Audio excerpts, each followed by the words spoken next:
say amen. God is good. Amen. St. John 8:36. The word therefore shall make you free. Ye shall be free indeed. Everybody say freedom. Today's message is entitled Freedom. Freedom. That's what we want to focus on. Freedom.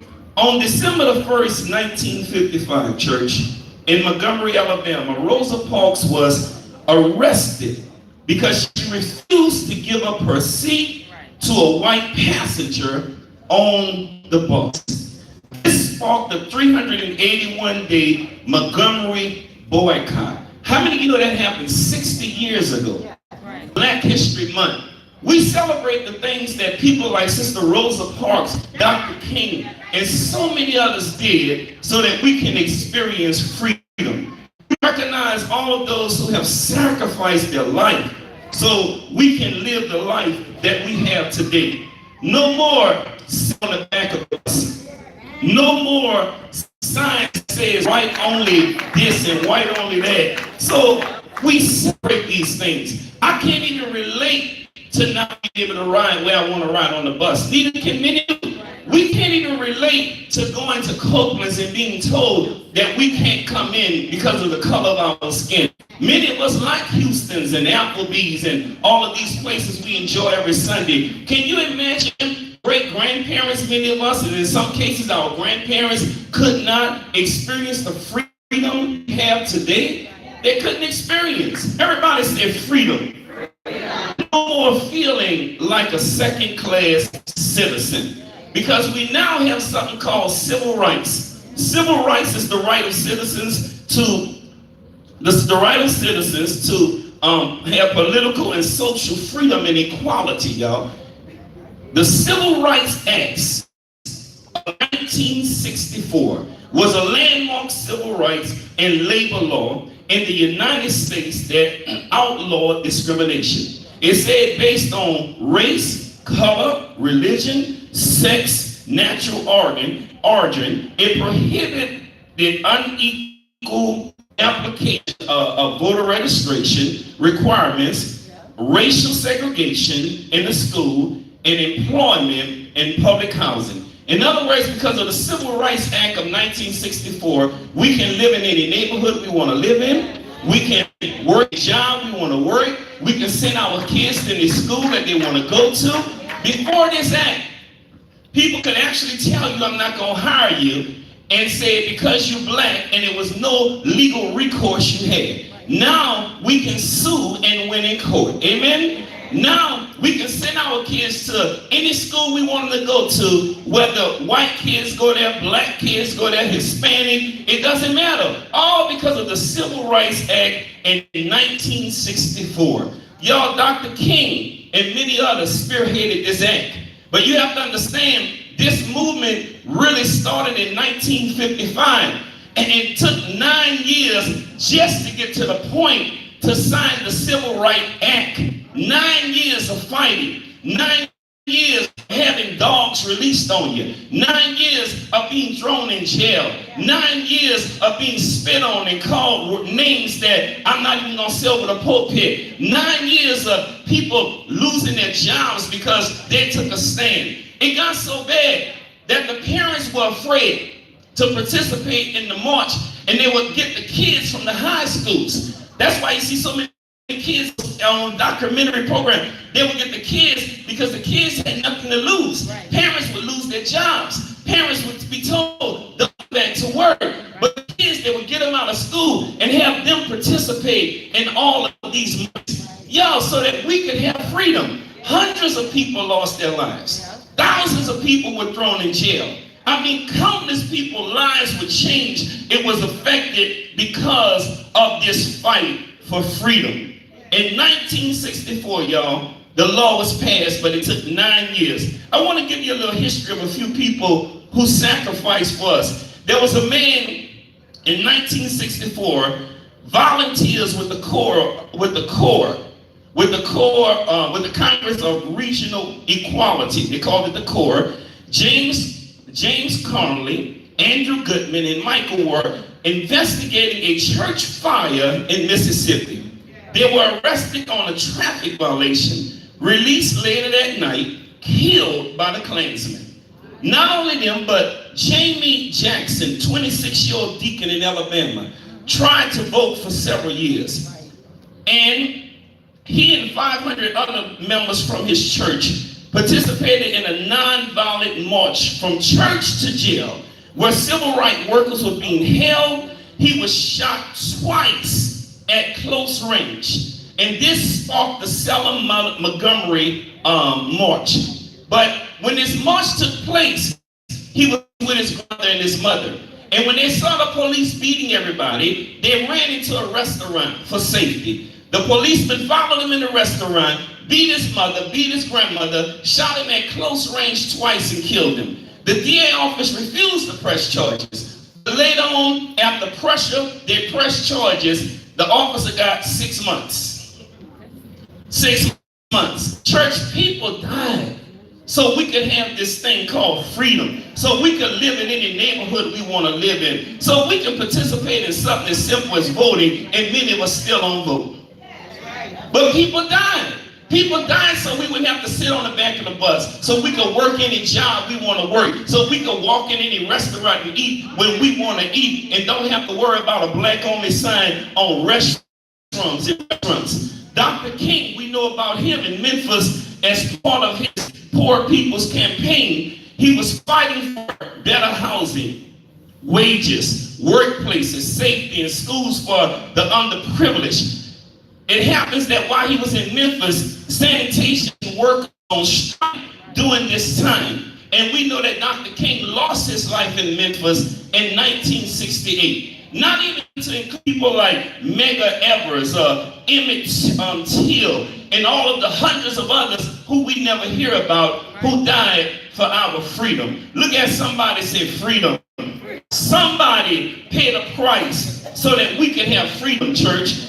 We can't forget all the sacrifices that were made for us to enjoy the simple privileges that we have today. The privileges of being able to own automobiles, the same kind that everybody else has. The privileges of eating in good restaurants, of living in quality neighborhoods, of sending our children to great schools. We have all of these freedoms because of some sacrifice. And that's what Black African Awareness and Black History Month is all about, remembering the sacrifices that others made. But then when we get to the scripture in John 8:36, it says, whom the Son has set free is free indeed. I want you to know Jesus Christ came also to give us freedom. He came to give us deliverance. He came to make us whole. He came to give us power over every weight, over every attack of the enemy. Everybody have freedom. In Psalm 40:1 it says, I waited patiently for the Lord, and he inclined unto my prayer. If we're going to hit him, we have to learn how to wait on God. See, what I found out by watching the NFL, a good running back know how to wait for his blockers. He let his blockers open up the line. And once the blockers open up the line, he comes in behind the blockers and he goes through the holes. What I want you to understand, prayer will open the door for your freedom. Being steadfast will open the door for your freedom. Believing that God is able will open the door for your freedom. Recognizing that I can do all things through Christ that strengthens me will open the door for my freedom. I don't care what you're dealing with today. I come to let you know that you're free. I don't care how hard it is for you today. I come to let you know it's free. The Bible said whom the Son has set free is free indeed. Yes, you may have some struggles. Yes, you may have some weights. Yes, you may have some infirmities. But I come to let you know that you're free. If you know you're free today, I need you to give God some praise in here and say, I thank God that I am free. We are free, church. We are free. Turn to the 40th Psalm. We just want to read that just for a few moments. Just like Dr. King and Medgar Evers and all of these people, Rosa Parks died gave their time, and some of them gave their lives for our freedom. Jesus came so we could be free.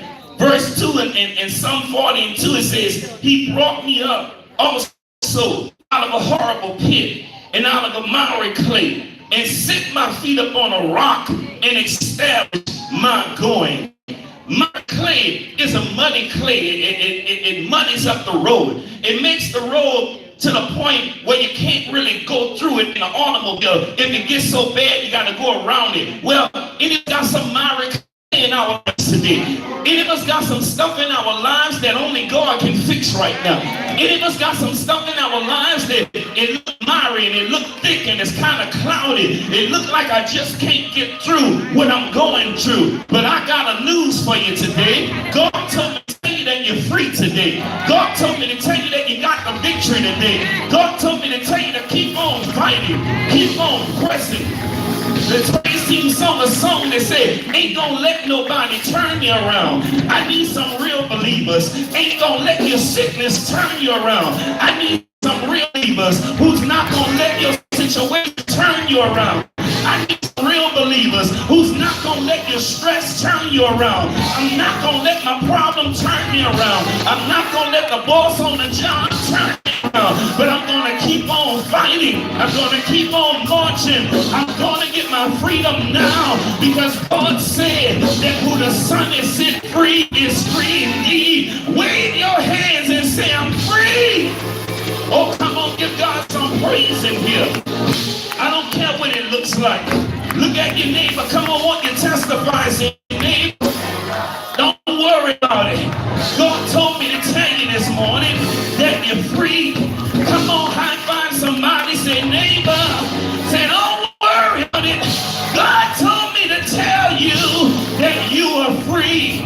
Oh, come on, give him some praise in here. So look, we are free. Sit down just for a moment, church. Church, God is going to work it out.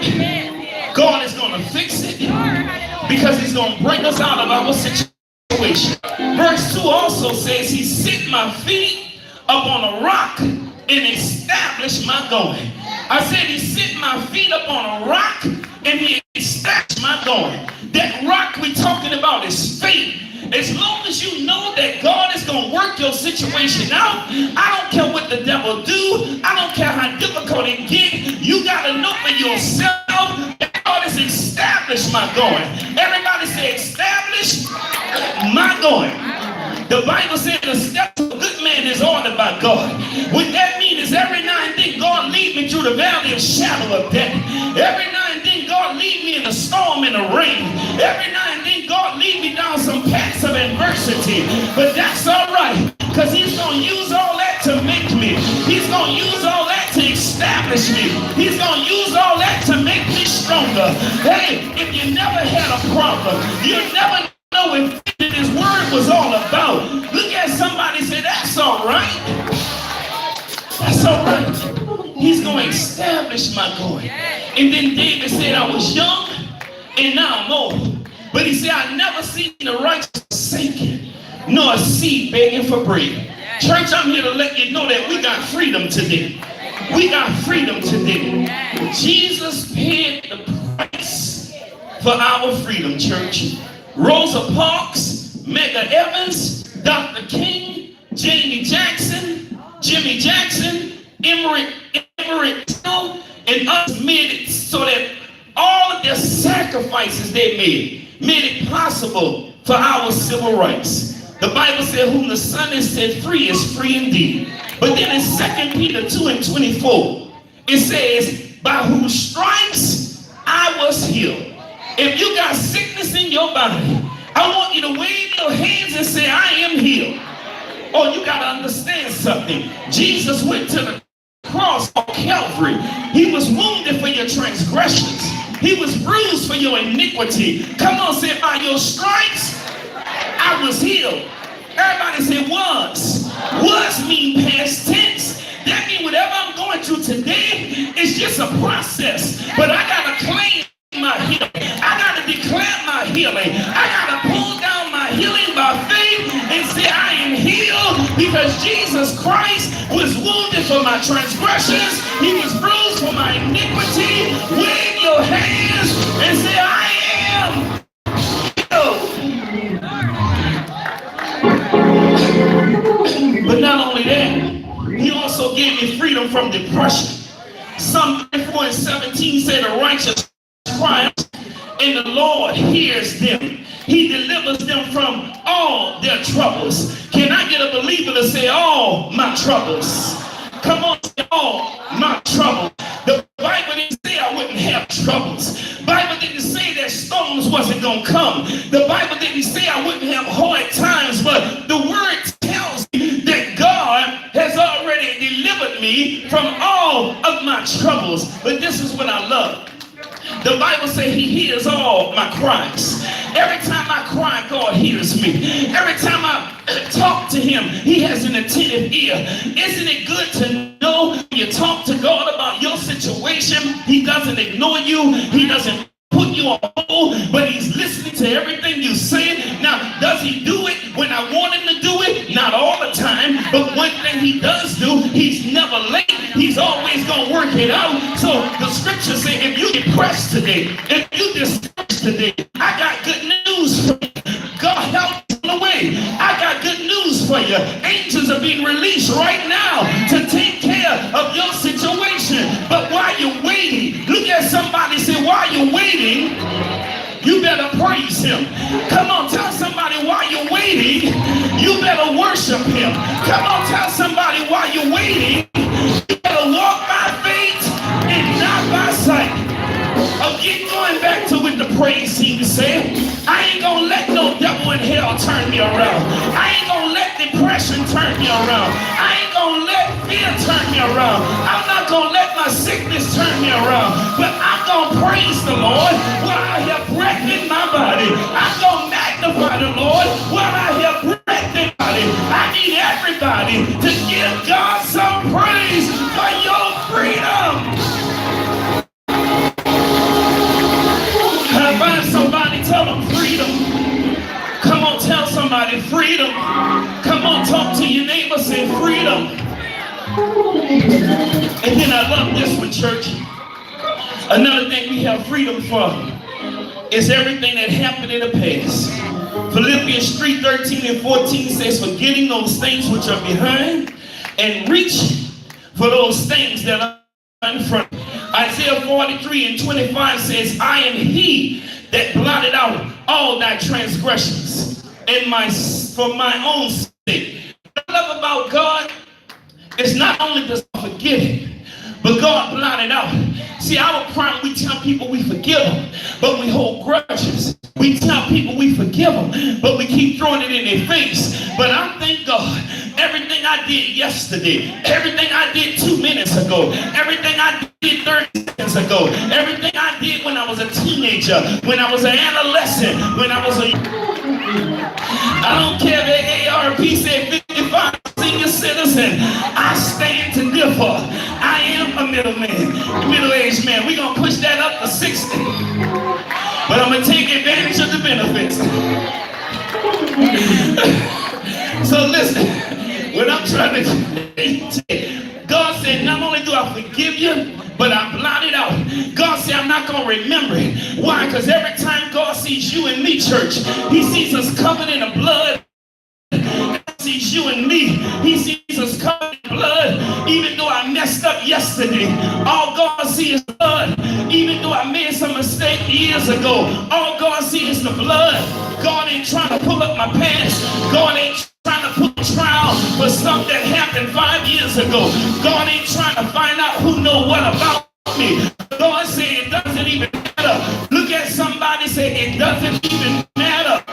See, we too busy worrying about what people know. We too busy worrying about what people got to say. But if truth be told, we all past that God covered us for. Can somebody who got a past, who know you ain't been good all your life, who know you ain't made the right decisions of life, can I get you just to give God some praise that he blotted out your transgressions? He was wounded for my iniquity. He was bruised for my transgressions. Now come on and give God some praise, because God said, not only do I forgive it, but I don't even remember it. Oh, y'all know what I'm talking about. How many of us like me, you got some stuff you thank God that he don't remember no more. Can I get somebody who know what I'm talking about just for a couple of minutes to give God praise and tell him thank you that you don't remember all the stuff I did yesterday, that you don't remember all the stuff I did before I came in here, that you don't remember all the stuff that I did in my life. Come on and just bless his name today. He does not remember it. It's under the blood. It's under the blood. Y'all, I read a story this morning. Sit down just for a moment. The story touched my heart. It was a story about a young girl. The young girl had a bunch of toy characters. And she called it Pretty Man. It was Pretty Man because to her, everything was so beautiful. She would have all of the pink characters by the swings, all of the black characters in the house, raising the story a little bit, the white characters by the board, the orange characters in another area. And every morning she got up, some of the characters would be misplaced. Some of the white characters would be where they weren't supposed to be. We don't know what happened. She thought maybe her mother, somebody was playing with her toys. So every morning she took her hand. She would put all the characters back in place. One day she fell asleep and she had a dream. She dreamed that she was in Pretty Land, the land that she created. Now when she dreamed this, she was one of the pink characters. And she had to stay where all the pink characters were. Now she was living in Pretty Land in her dream. And she wanted to go a couple of days over by the white characters. But every time she would go by the white characters, a big hand would sweep her up and put her back by the pink characters. And then she would try to go by the black characters. A white hand would sweep her up and put her back by those characters. Well, there was a princess arise in the story, and the princess said, it doesn't make any sense to try to go by the other characters because there's a big hand that comes into you and put you back by the color of the characters you are. And she was very unhappy in her dream. She was miserable. And after a couple of days, she woke up. And when she woke up, she realized that she was segregating toys. And this is just a story now. She allowed you to start putting the black toys with the pink toys with the orange toys. And what I'm trying to help you understand, the hand that was holding her back was her own hand. And what I'm trying to tell you, God has set us free. But it's our hand that keep holding us back from being free. Everybody's saying free.